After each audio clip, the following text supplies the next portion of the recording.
2 दिवसीय है, क्या संदेश है सर? निश्चित तौर पर ये जो मिशन है रिवर रिचार्ज मिशन, तो हम लोग जैसा भी देख रहे हैं वर्तमान परिस्थिति में निरंजना नदी सूखी है, जबकि निरंजना नदी का महत्व हिंदू धार्मिक दृष्टि से, बौद्ध और जैन और यहाँ का स्थानीय जन समुदाय की दृष्टि से महत्वपूर्ण है। लेकिन निरंजना की हालत यहाँ पे है कि पानी नहीं है। पानी नहीं रहने के कारण यहाँ पितृपक्ष लगने वाले मेले में आने वाले पिंडदानियों को बहुत परेशानियों का सामना करना पड़ता है, क्योंकि अपने पितरों को तर्पण करने के समय उन्हें पानी यहाँ नदी से नहीं नसीब हो पाती है। और गौतम बुद्ध की धरती ये रही है, ज्ञान की धरती रही है। तो जहाँ गौतम बुद्ध यहाँ पे स्नान किया करते थे उस ज़माने में काफ़ी अच्छा ढंग के पानी हुआ करते थे। यहाँ पे पानी अभी तो सूखी है, तो वो दोनों दृष्टिकोण से जो है नदी का महत्व विश्वविख्यात है। और ऐसे हालात में मैं थोड़ा सा बताना चाहूँगा कि निरंजना का स्वरूप आप फल्गु ग्रुप में यहाँ देखते हैं, बट निरंजना नदी निकलती है झारखंड के सिमरिया बलगड्डा से, तो वहाँ से लेकर के यहाँ तक वो यात्रा तय कर रही है। तो इसमें हम लोगों ने रिचार्ज के मिशन के तहत जो हम लोगों ने जन समुदाय की जो भागीदारी सुनिश्चित की है, निश्चित रूप से हम लोग जल उपलब्ध करा पाने में ये सक्षम रहेंगे। और इसके लिए हम लोग बेहतर कार्य कर रहे हैं। नदी गांव का पानी गांव में रहे, नदी के तटबंध पर प्लांटेशन का कार्यक्रम हो रहा है और नदी से बालू उठाओ पर जो है से वो बंदिशें लगाई जा रही हैं।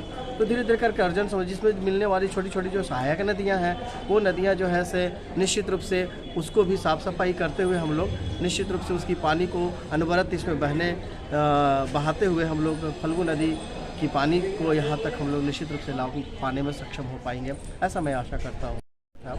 निश्चित रूप से कई पद्मश्री विभूति इस कार्यक्रम में शिरकत किए और कई समाजविद और पर्यावरणविद इस कार्यक्रम में शिरकत किए। उनके साथ साथ स्कूली बच्चे, यहाँ के स्थानीय लोग, और सबसे ज़्यादा जो महत्वपूर्ण है आप सभी मीडिया कर्मियों का है, जो आप मीडिया कर्मी ये निरंजना नदी रिचार्ज मिशन को इतना तरजीह दिया आपने, और इस अपने एक छोटे से मतलब कि ये क्या बोला जाता है कि अपने वक्तव्य के माध्यम से आप पूरे विश्व के कोने कोने तक इसको फैलाने का काम करेंगे। तो सबसे बड़ा श्रेय तो मैं कहूँगा कि यहाँ के मीडियाकर्मी भाई लोग का है। इसके तहे दिल से मैं धन्यवाद देना चाहूँगा, क्योंकि आप नहीं होंगे तो हमारी बातें यहाँ से निकल करके कोरिया, जापान, थाईलैंड या कहीं अन्य जो बुद्धिस्ट कंट्री है वहाँ न जा पाएगी। और हमारे जो पिंडदानी लोग यहाँ NRI आज के डेट में है, नॉन रेसिडेंट इंडियन, वो कहीं अमेरिका में है, कहीं लंदन में है, कहीं और जगह है, तो उन लोग तक नहीं पहुंच पाएगी। तो ये तो हम लोग यहाँ बोल के रह जा रहे हैं, लेकिन सबसे बड़ा काम तो आप लोग कर रहे हैं कि हमारी बातों को यहाँ से निकाल करके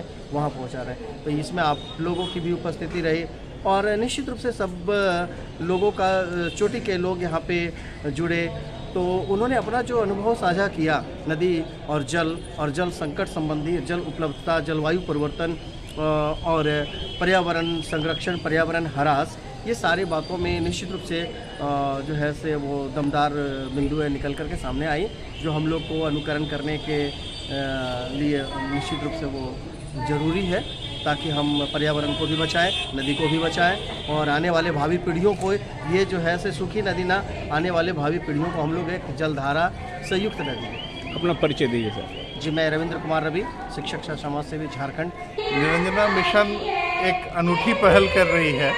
वो मृत नदी को पुनर्जीवित करने का प्रयास है, जो शायद हम लोगों के निरपेक्षता, हम लोगों के गलत कार्यों के कारण या अंधाधुंध जो डेवलपमेंट हो रहा है, बिना सोचे समझे सड़कें बनाई जा रही हैं, पानी के प्रवाह को रोका जा रहा है, इन छोटी छोटी कारणों के कारण ये नदियां मर रही हैं, जिसमें निरंजना भी एक है।